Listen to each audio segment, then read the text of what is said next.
Yamunatiravanachadi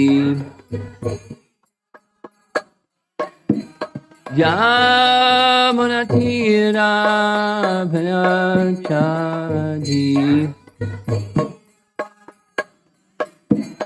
Jaya Radha Madhava Kunjabi Hadi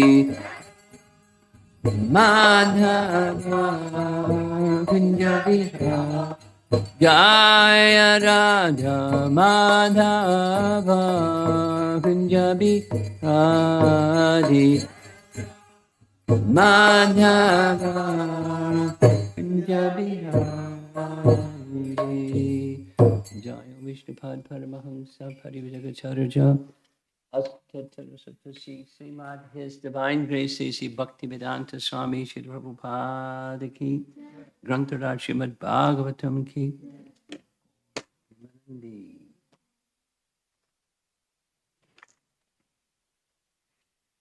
Om Namo Bhagavate Vasudevaya Om Namo Bhagavate Vasudevaya Om Namo Bhagavate Vasudevaya. Canto 2, Chapter 7, Text 47.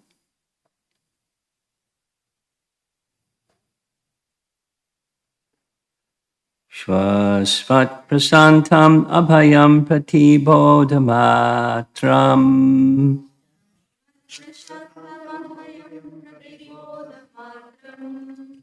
Shudham samam sad asad paramatma tattvam.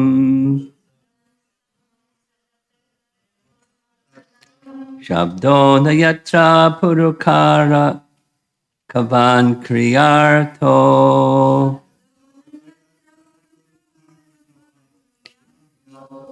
Maya paratya bimukhe cha vilajamana.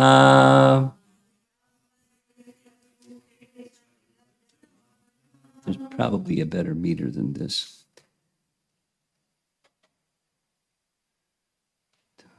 Padam Bhagavata Paramasya Pungso. Tadvai Padam Bhagavata Paramasya Pungso.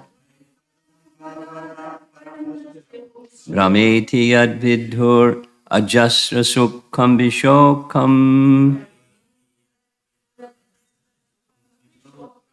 Others chant.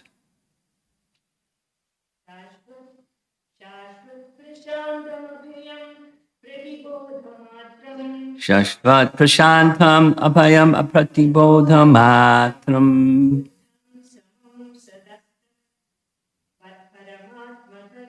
Shudham Samam Sad Asata Paramatma Tattvam.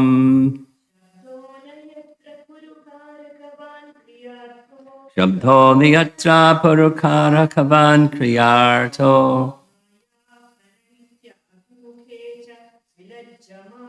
Maya Paraitya Vimukhe Cha Vilakjamana. Tadvai Padam Bhagavatak Paramasya Pungso. Rameti Yad Vidhur Ajasra Sukham Vishokam.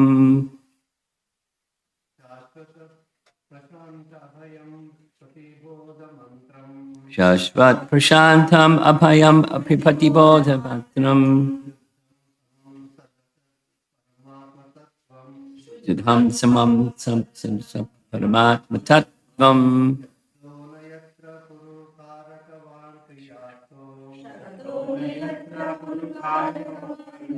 Pratibodha.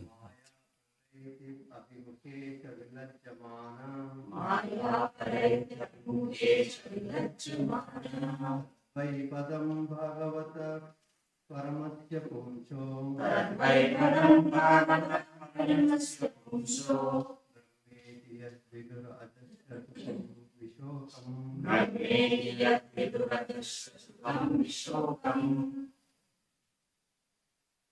शाश्वत प्रशान्तम् अभयं प्रतिबोधमात्रम् सत्त्वप्रसादमभयं शुद्धं समं सदसतः परमात्मतत्त्वम् शक्तो न यत्र पुरुकारकवन्क्रियार्थो मायापरैत्यपि मुखे च विलज्जमाना वै पदं भगवतः परमस्य पुंसो ब्रह्मेति यद्विदुरजस्र सुखं विशोकम् Brahmeti yad vidur ajasra sukham vishokam. One more.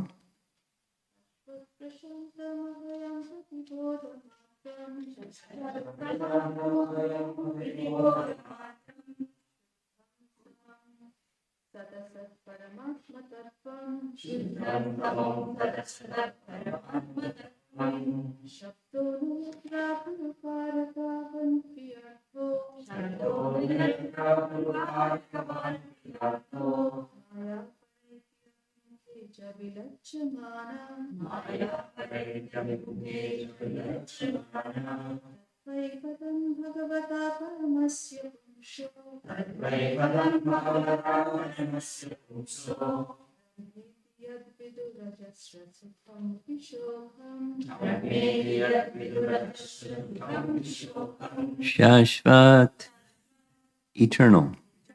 Prashantam, without disturbance. Abhayam, without fear. Pratibodhamatram, a consciousness opposed to the material counterpart. Shuddham, uncontaminated.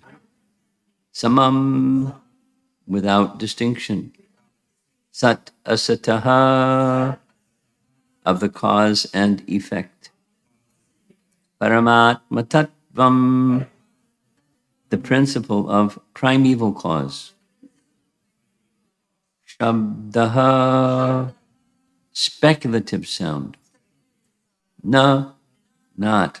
Yatra, where there is. Purakarakavan, resulting in fruitive action. Kriya artaha, for the matter of sacrifice. Maya, illusion. Paraiti, flies away. Abhimukhe, in front of. Cha, also. Vilajamana, being ashamed of. Tat, that. Vai, is certainly. Padam, ultimate phase. Bhagavataha, of the personality of Godhead. Paramasya, of the Supreme. Pungsaha, of the person. Brahma, the Absolute. Iti, thus. Yat, which.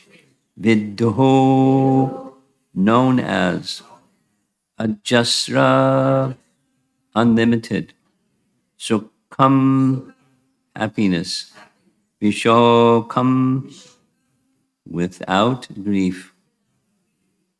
Nice verse. What is realized as the absolute Brahman is full of unlimited bliss without grief. That is certainly the ultimate phase of the supreme enjoyer, the personality of Godhead. He is eternally void of all disturbances and fear and fearless. He is complete consciousness as opposed to matter, uncontaminated and without distinctions. He is the principal primeval cause of all causes and effects, in whom there is no sacrifice for fruitive activities, and in whom the illusory energy does not stand. And the BBT purport. The supreme enjoyer, the personality of Godhead, is the supreme Brahman or the summum bonum because of its being the supreme cause of all causes. The conception of impersonal Brahman realization is the first step due to his distinction from the illusory conception of material existence. In other words, impersonal Brahman is a feature of the Absolute, distinct from material variegatedness, just as light is a conception distinct from its counterpart, darkness. But the light has its variegatedness, which is seen by those who further advance in the light, and thus the ultimate realization of Brahman is the source of the Brahman light, the Supreme Personality of Godhead, the summum bonum, or the ultimate source of everything. Therefore, meeting the Personality of Godhead includes the realization of the impersonal Brahman as realized at first, in contrast with material inebriety. The Personality of Godhead is the third step of Brahman realization, as explained in the first canto. One must understand all three features of the Absolute Brahman Paramatma Bhagavan. Paragraph. Pratibodha matram is just the opposite conception of material existence. In matter, there are material miseries, and thus in this first realization of Brahman, there is the negation of such material inebrities, and there is a feeling of eternal existence distinct from the pangs of birth and death, disease and old age. That is the primary conception of impersonal Brahman. Paragraph. The Supreme Lord is the supreme soul of everything, and therefore, in the supreme conception, affection is realized. The conception of affection is due to the relationship of soul to soul. A father is affectionate to his son because there is some relationship of nearness between the son and the father. But that sort of affection in the material world is full of inebriety. When the personality of Godhead is met, the fullness of affection becomes manifested because of the reality of the affectionate relationship. He is not the object of affection by material tinges of body and mind, but he is the full, naked, uncontaminated object of affection for all living entities because he is the supersoul and Paramatma within everyone's heart. In the liberated state of affairs, the full-fledged affection for the Lord is awakened. Paragraph.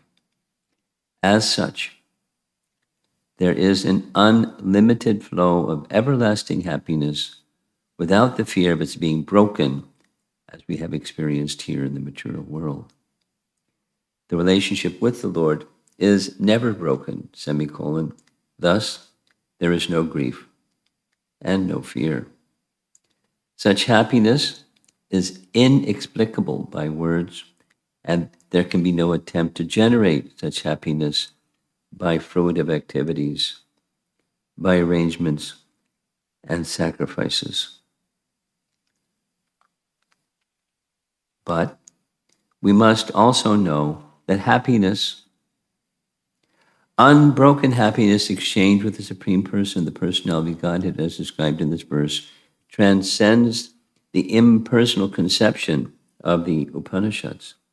In the Upanishads, the description is more or less negation of the material conception of things. But this is not denial of the transcendental senses of the Supreme Lord. Herein, also the same is affirmed in the statements about the material elements, semicolon. They are all transcendental, free from all contamination of material identification, and also the liberated souls are not devoid of senses. Otherwise, there cannot be unhampered spiritual happiness exchanged between them in spontaneous, unbroken joy. All the senses, both of the Lord and the devotees, are without material contamination. They are so because they are beyond material causes and effects, as clearly mentioned herein, Sadasat Param. The illusory material energy cannot work there, being ashamed before the Lord and his transcendental devotees. In the material world, the sense activities are not without grief, but here it is clearly said that the senses of the Lord and the devotees are without any grief. There is a distinct difference between the material and spiritual senses. One should understand it without denying the spiritual senses because of material conception. Very heavy, huh? Final paragraph. The senses in the material world are surcharged with material ignorance in every way. The authorities have recommended purification of the senses from the material conception. In the material world, the senses are manipulated for individual and personal satisfaction, whereas in the spiritual world, the senses are properly used for the purpose for which they were originally meant, namely, the satisfaction of the Supreme Lord. Such sensual activities are natural, and therefore sense gratification there is uninterrupted and unbroken by material contamination because the senses are spiritually purified. And such satisfaction of the senses is equally shared by the transcendental reciprocators. Since the activities are unlimited and constantly increasing, there is no scope for material attempts or artificial arrangements. Such happiness of transcendental quality is called Brahma Saukyam, which will be clearly described in the 5th canto. Brahma Saukyam Tvanantam. So here's Vishwanath Chakrabarti Thakur's rendering of this verse. First, the translation itself. Paramatma is eternally peaceful and fearless, bestows knowledge, is pure and equal to all. Brahman, which is known as unlimited happiness and freedom from grief, is one aspect of the Supreme Lord, which words with action as their object and words with many cases, many case relations cannot describe. Maya, being ashamed, cannot stand before the Lord. Then his commentary, he refers to Canto 1, Chapter 2, Text 11.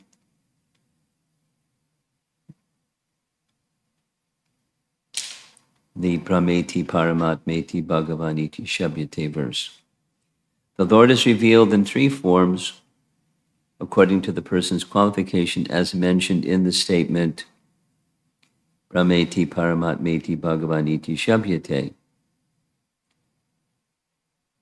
Next, from verse 2.6.45 until 2.7.42, ending with the description of Kalki, the unlimited qualities of Bhagavan have been described.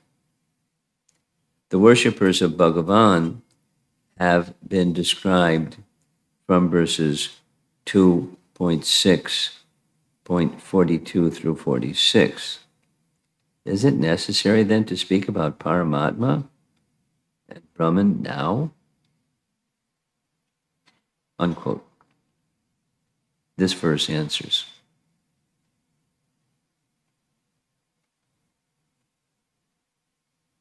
The question clear? Shall Chira do it? I'll do it again. Clear.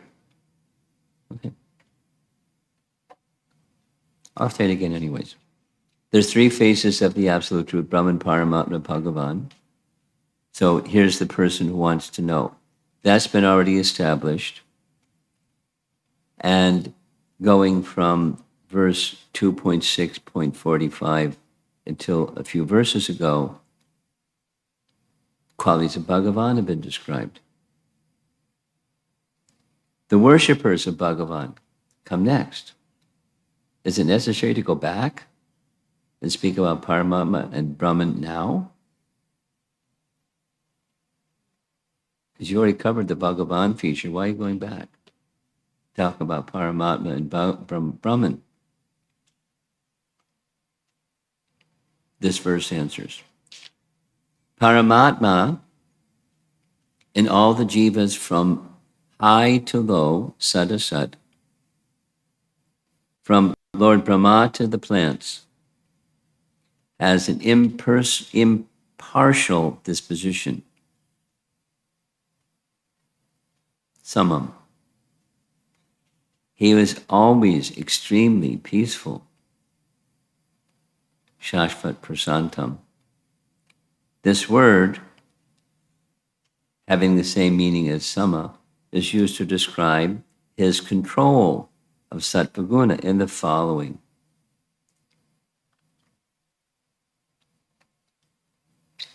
Recites a verse. The modes of goodness, passion, and ignorance,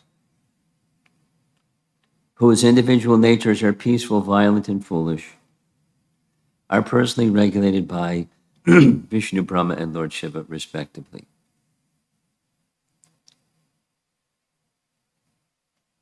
The word shashvat, or always, and pra, meaning extremely, further distinguish sama, the effect of sattvagun. He is fearless, presiding over the fearful jiva. Though he possesses knowledge, he is described by the words pratibodha matram. This means that he reveals awareness, bodha, an effect of sattvaguna. This is the Paramatma feature. This is emphasized by the words prati, or in regard to, and matram, or fully. He is pure, presiding over the impure, jiva. We're just getting, some of the details of characteristics of Paramatma, specifically in relation with the jiva. Next, Paramatma has been described. Now Brahman is described. Words indicating objects and implying relationship along with action cannot describe Brahman. Doubt. But you talk about Brahman in this way. If you say, na yatra pura kara kavan, doesn't that contradict your own words? I'm speaking to Shukadev, more or less. The answer is given. Brahman is one aspect of the Lord, behind whom stands bashful Maya. Behind whom stands bashful Maya? What's that in relation to? Some of you are like reading the Bhagavatam. And going back to Canto 1, Chapter 7, Canto 1, Chapter 7, the first few verses, it's a statement of Vyasadev's realization under the instruction of Narada. Vyasadeva was despondent after compiling everything. And Narada visited and said, "Hey, Vyas, you don't look so good. What's going on?" And he said, "I don't know, but I think you know." I said, "Yes, I know. You haven't sufficiently glorified the personality of Godhead. Everything else you said is fine, but you haven't done that sufficiently. That's why you're feeling that way. So here's what you should do. Two things. Sit in trance, complete trance, and then write a literature that's just based upon the realization of what you experience in complete trance. Got to go now." So Vyas, Narada left. Vyas did what he said, sat in trance. And then there's these important verses that's like the foundation of the whole Bhagavatam.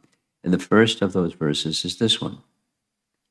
He saw the absolute truth, the personality of Godhead, with the feature of Maya behind him, under his full control. We can't see the Supreme Lord if Maya is in front of him, but the Lord arranged for Maya to be behind him, so under his full control. So then you could see the Lord. So that's the reference here. I'll read it again.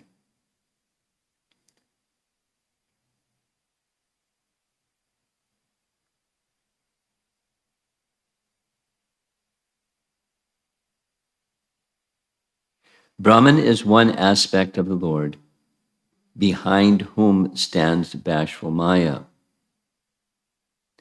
It is the aspect of the absolute truth, the feature of the absolute truth, the aspect of the absolute truth, without qualities. That's what Brahman is. Like a smoothie. You don't see the variegatedness of spirit, you just see spirit without varieties, without qualities. The initial phase of realization of the Lord, who has spiritual variety and form and qualities. Citing Canto 8, Chapter 24, the Lord says, Madhyam mahimanam chaparam brahmeti shabditam. That which is my greatness is called Brahman. This means that Brahman is the greatness of the Lord and is characterized by all pervasion, all pervasiveness. Still hasn't answered the question, but he's describing what this verse is talking about. The previous verse is speaking about Bhagavan, although there's three features. It's elaborately spoken about Bhagavan. So why is he going back and speaking about Brahman and Paramatma? So here's what it says about Paramatma. There's what it says about Bhagavan. This is the meaning. Words cannot define Bhagavan, who possesses non-material form and qualities, since sound is a quality of material ether. Thus, Maya cannot stand before the Lord. However, there are descriptions such as describing the form of the Lord in sound. Meghna Shama Kanaka Paridhi. He has a dark complexion like a cloud of yellow garments. Give some other. Pankajaksho Mam Yam Atma. He has lotus eyes. To some degree, such words can convey about the Lord to people's minds by comparison to material objects such as clouds and gold. And people become joyful, thinking that they are meditating on the Lord, though they, in fact, possess only a semblance of the Lord by their concentration. The Lord, however, under the control of wave of unprecedented mercy, thinks that devotee is meditating on me. Then he brings that devotee to his feet so that the devotee can serve the Lord. The Lord's swarup, being inexpressible by words, becomes accomplished by the Lord's mercy. But how can the swarup of Brahman be expressed by words, since it is devoid of material and spiritual qualities.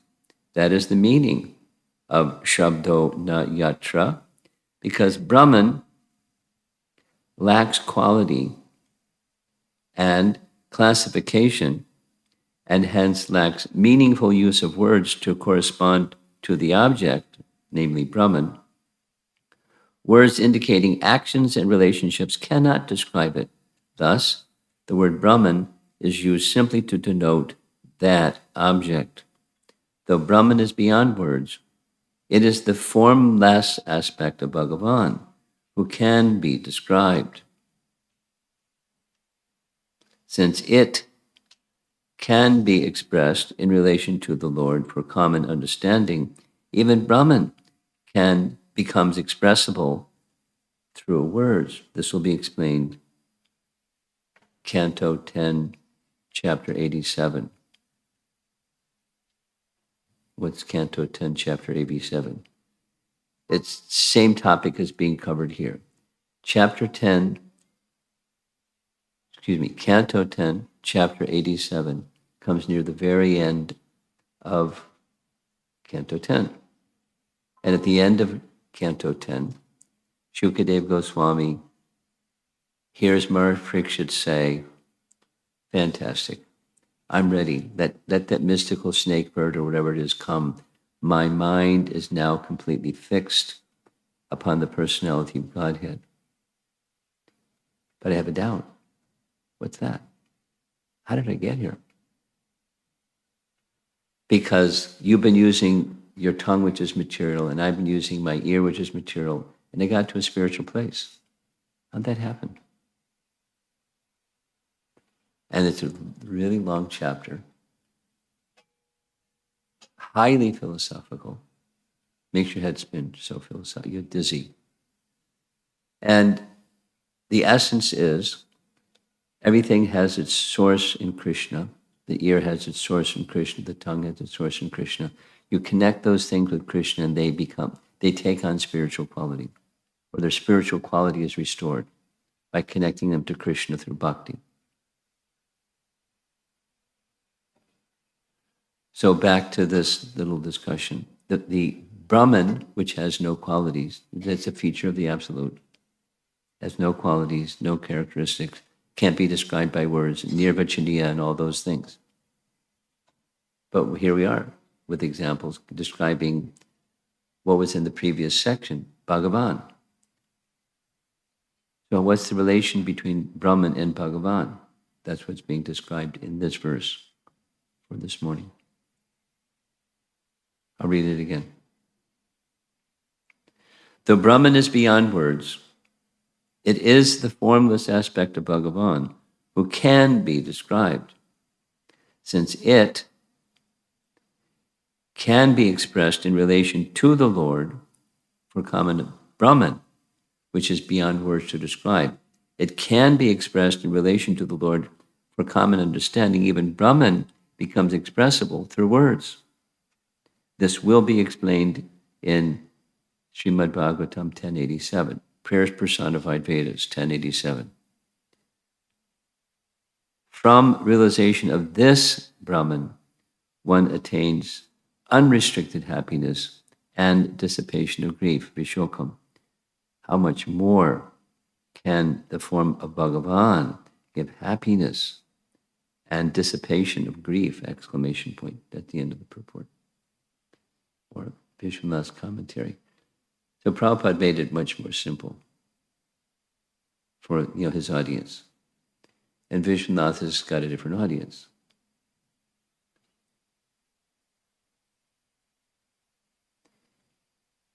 So just because we just read it last, we'll go through Vishwanath's commentary. The commentary is beginning with this question. Okay, going back to Canto 1, there's 3 features of the Absolute. Got it. And in this whole long section, starting from Chapter 6 and up to here in Chapter 7, Canto 2, Bhagavan feature is disclosed. And then the verses following Bhagavan is disclosed. The worshippers of Bhagavan are then described. Okay, so why go back and redo the Paramatma Bhagavan? So what's these three features? The answer is these three features can be understood correctly.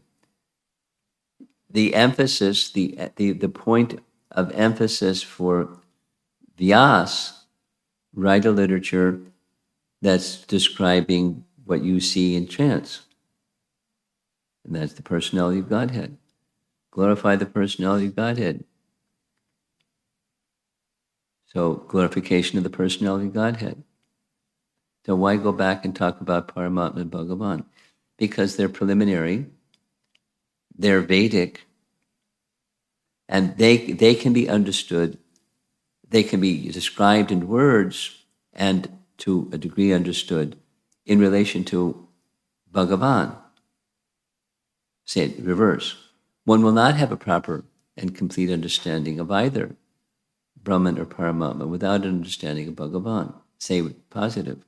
By understanding Bhagavan, which came first, now you can go back and take a look at the Brahman and Paramatma feature and have a more clear understanding of what they are.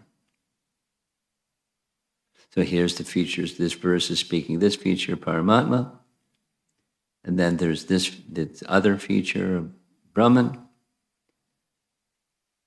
Brahman is without qualities. So then how can you speak about it? You can speak about Brahman in relation to Bhagavan.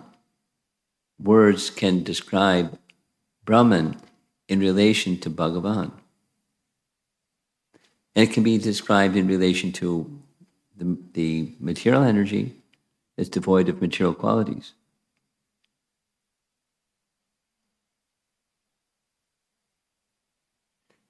Nice verse. Nice explanation of a nice verse. And then they'll now go back to just the last paragraph of Prabhupada's purport. Last paragraph of Prabhupada's purport. The senses in the material world are surcharged with material ignorance. So the senses are, it's like, that's chapter 87 of Canto 10. Maharaj Pariksit saying, how did I get here? Using something material. You are using something material. We got to a spiritual place. How'd that happen? Because those material things have their connection with the source, with Bhagavan. That's how it works. Then they become spiritualized and they can connect one with Bhagavan. Just need to know the science. So that's what Prabhupada is writing here. The senses in the material world are charged with material ignorance. In every way, the authorities have recommended purification of the senses from the material conception. In the material world, senses are manipulated for individual and personal satisfaction, whereas in the spiritual world, the senses are properly used for the purpose for which they originally meant, namely the satisfaction of the Supreme Lord. Such sensual activities, that's senses engaged in the service of the Lord, such sensual activities are natural. And therefore, sense gratification there is uninterrupted because it's satisfaction of the senses of the Supreme. Material interrupts and distorts and disturbs. Senses directed for the satisfaction of the senses of the Supreme is uninterrupted. That's the Shashvat phrase at the beginning of the verse. Such sensual activities are natural, and therefore sense gratification there is uninterrupted and unbroken by material contamination because the senses are spiritually purified. Chapter 87 of Canto 10. Senses purified can do things that senses that are not purified can't do. A materialist can't fathom variegatedness, spiritual variegatedness. When spiritual variegatedness is described, they look at it and go, fiction.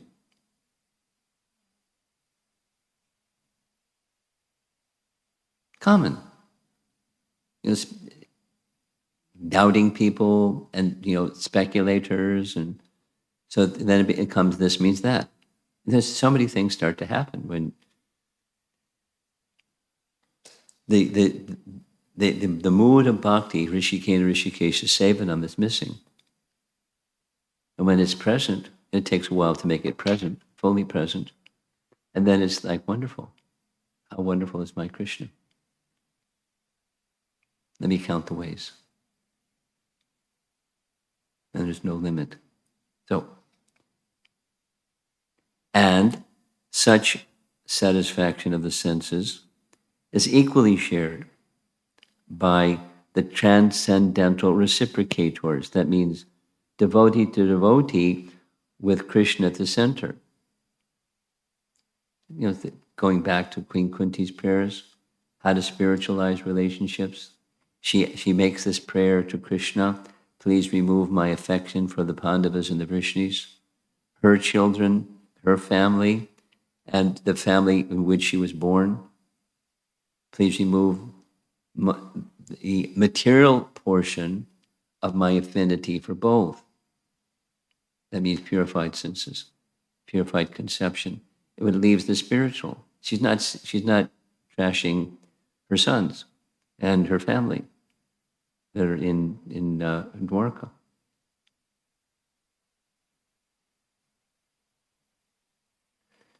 It's the purification. She's praying to Krishna for purification. Of course, she's purified. She's just speaking that way for our benefit. And thus there can be a spiritual relationship between one soul and another soul. Say, put as a question. Is it possible? The answer is yes.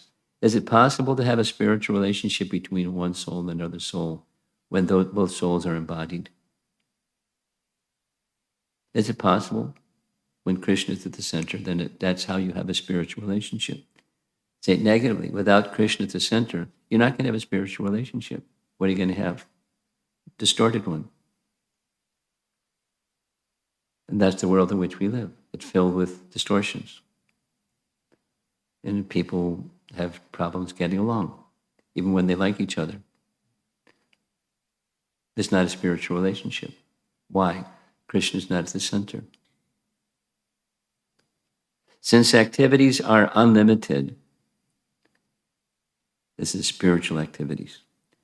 Since the activities are unlimited and constantly increasing, there is no scope for material attempts or artificial arrangements. And thus this Paramatma and Paramatma and Brahman discussion. Without material variegatedness, Brahman. With Paramatma at the center. Such happiness of transcendental quality is called Brahma Sokyam, which will be clearly described in the 5th canto. Brahma Sokyam Tvanantam. I mean, it's really beautiful literature, isn't it? For persons who are not capable of relishing subtle points, they simply want, some gratification or something like that, then it doesn't have the same happiness, doesn't have the same relish, same flavor. But Prabhupada is preparing the world, his audience is the world, to enter into transcendental happiness and leave behind the other. Big task. But the message of Srimad Bhagavatam, which is the message of according to the instruction of Vyas to Narada, Narada to Vyas, is glorification of the personality of Godhead. So that's what has just happened. This chapter 7 is a celebrated section where, like Canto 1, chapter 3, incarnations of the Lord are described. So that's what's going on. And after describing Bhagavan and different features, then the worshipper of Bhagavan, and then circling back to the other conceptions that are preliminary to Bhagavan, and then can be properly understood in connection with understanding Bhagavan, or They're not properly understood unless they're understood in relation to Bhagavan. Say positive.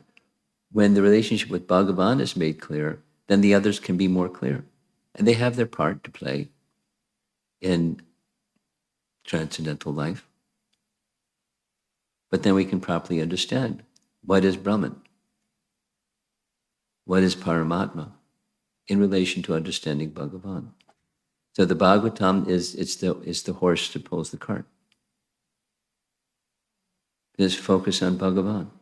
And then you can understand Paramatma, you can understand Brahman, you can understand material activity and not be disturbed. And somebody goes off about Brahman, and somebody goes off about material activity, and somebody goes off about super soul, and that's fine.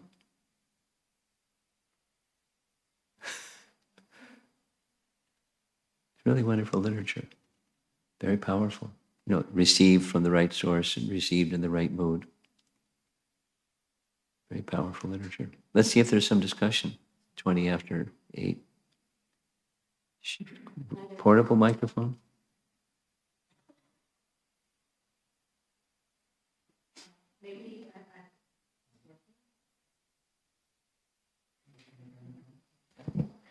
I'm not sure if I heard Vishwanath Chakravarti Thakur's commentary correctly or not.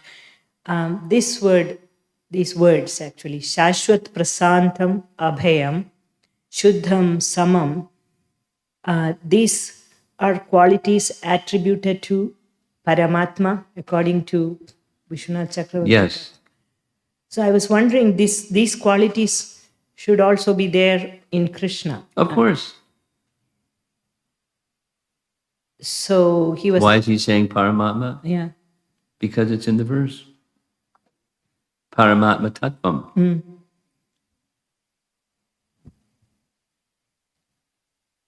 He's just following the speaker. Shukadev is the speaker. He's circling back and describing Paramatma Tattvam. So these are characteristics of Paramatma or Paramatma Tattvam. Yes, they are characteristics of Bhagavan as well. But that's why he's speaking that way. What else? And the relationship between soul to soul, because we're keeping Krishna in the center. Yeah. Good luck. So is it really the degree of that relationship, is it based upon Yes. Everybody's understanding of the Lord is, degree of understanding is also different, right? Is Yes. it so the soul to soul connection, is it based upon the similar nature of our own understanding with the Lord? No. Let's take it, Srila Prabhupada as our prime example. He engaged with all kinds of people. Was he seeing the soul in relation to Bhagavan? And did it depend upon the consciousness, the realization of the person who he was speaking to or to whom he was speaking? It's not the determining factor, soul to soul relation is not the consciousness characteristics must match.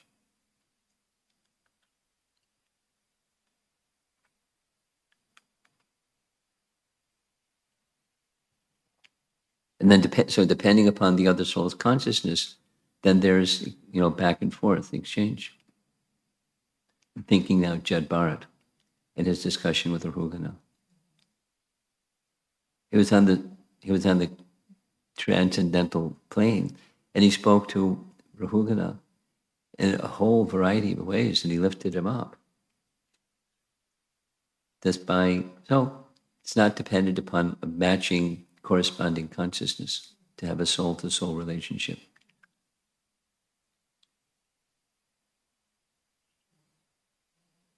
There's challenges for one who's less qualified, having interactions with somebody who's of low consciousness or some very, very, very, very, very different consciousness. More challenging. It's a bigger gap. But that's not the factor. It's the Krishna consciousness. And then seeing another soul as part of Krishna.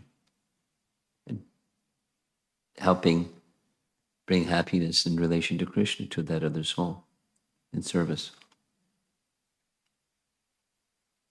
Okay? Anything else? Yeah.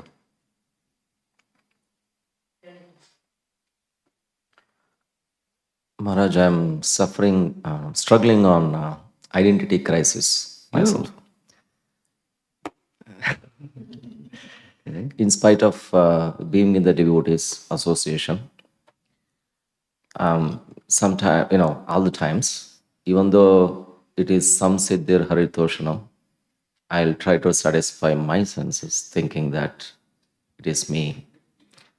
In spite of being the association, in spite of, in this, why is it so? That's my first question. And the It's second not a question. You just you're confessing. I'm a conditioned soul, despite. So it's not a question. Just that's my status. Okay. Welcome to the club. Then the next one is affection. It says in the purport. Right? Nice, isn't it? Nice. It's nice. The affection is only with Krishna, but what about, I was thinking about in the attachment and affection towards the family members. That means it's not really an affection with the family members No, at all. it can be spiritualized. It is to be spiritualized. It's not to be anesthetized. It's to be spiritualized. How does that? In relation to Krishna. You take that energy and direct it to Krishna. That's what you do. That's how you spiritualize something. Well, Mother Kunti says she even doesn't want their, affectionate, even doesn't want Pandavas also. So what she's doing is he's the controller of his energies. So this energy that's acting upon me is on the material side. Please remove the material side. Because it's your energy. It's your energy. And Devahuti says the same thing to Kapila. It's your energy. I'm under the whammy of your energy. Please remove your energy. Because it's your energy. So in spite of being with the sadhu sangha, Yeah, look if at you that. still have that materially... Kunti is saying like that. Devahuti is explaining like that. You're explaining like that. You have good company.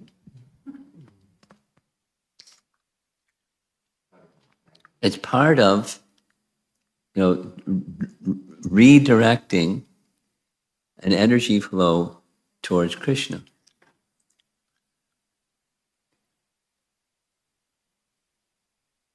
That's called dovetail. Something that's material, you connect it to Krishna. But the operative thing is not just like Krishna becomes your janitor, he becomes your object of service.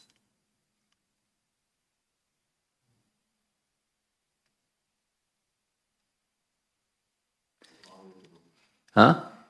Yeah. Well, it's a journey worth making, however long it is. Anyone else? It's online. Okay.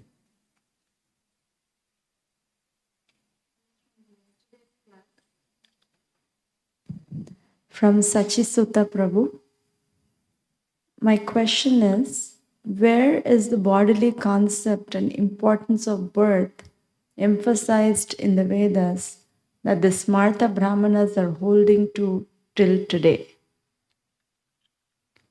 The question is, what is it within the Vedas that gives them their pride? That's his question.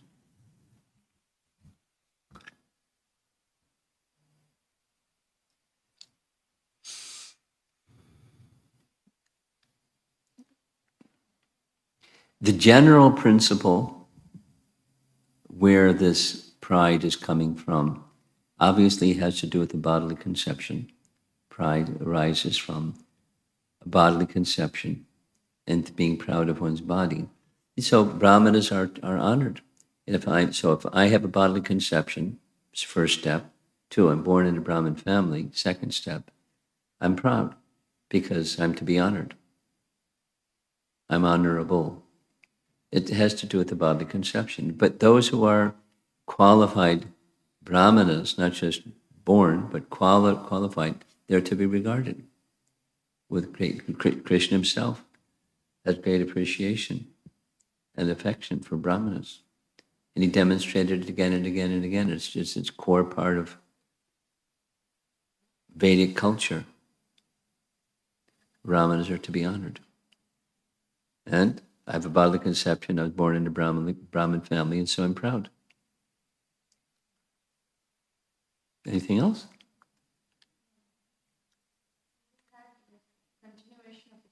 The same question.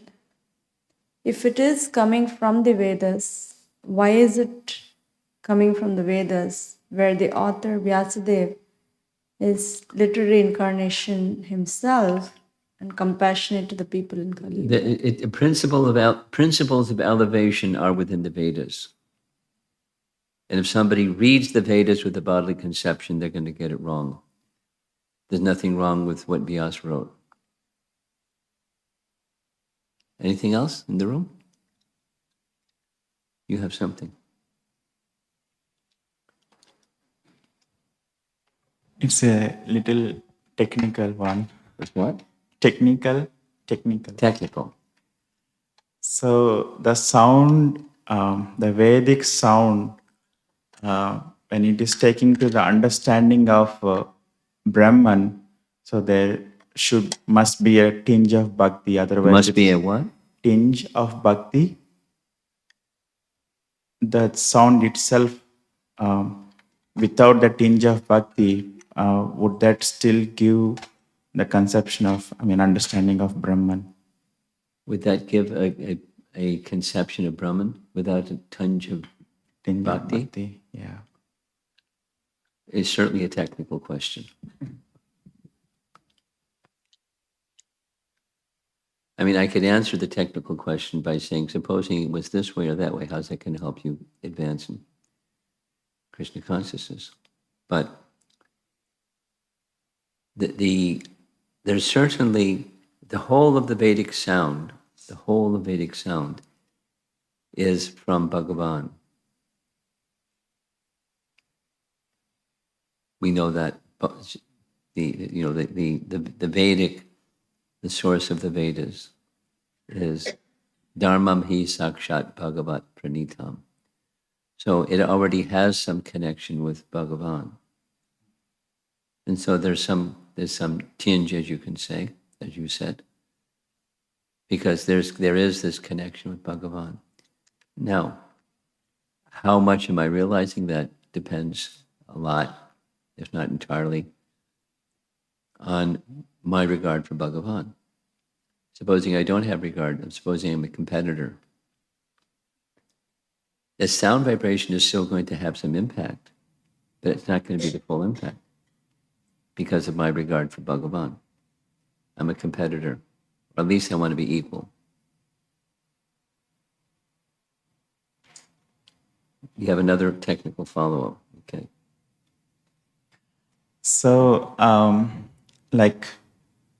certainly, like this verse, your explanation is very helpful because I tried to read a couple of times, I didn't get it. So, while going through this discussion, so the karma kanda conception of life, where people do certain things and they become successful and so on. Yes. So that kind of looks to me that a beginning phase of Brahman conception. It can lead to, it can lead to, it doesn't guarantee it, but it can lead to. Here's how it can lead to. It works. I follow the karma kanda rituals and I get good results. Next, the karma kanda rituals also speak about the good next life, the swarga that comes after this one. That's another step. So wait, that means if there's something that's going on in Swarga, then I should have some interest in what it is, not just Swarga itself, but what it is that's going on to Swarga. In other words, a detachment from the grosser conception, and then an awakening of a Brahman conception or spiritual conception of going on in this life to the next situation, going on to the heaven in the next situation. Then what is it that's going on? So with that wet wood becoming dry wood, then there's some greater interest in what's eternal, what doesn't change over time, what isn't created and destroyed. It has a natural effect, built-in natural effect of awakening some attraction for the soul, the eternal soul. And one goes further with that. And okay? Huh? Okay, go ahead. So from the Manasiksha, the desire for fame and prestige, there is image that the heart is filled with the accomplishments. So recently I was trying to cultivate the sadhana in a quantitative way, like counting how much chanting I'm doing, how much reading I'm doing, and so on. So when I saw that image, it kind of um, gave me the question: am I going in that fame and prestige thing, or is it okay? Depends.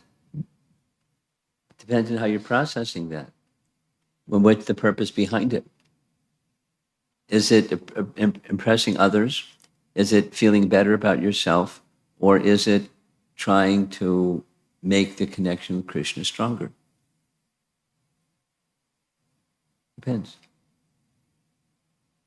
Srila Prabhupada ki?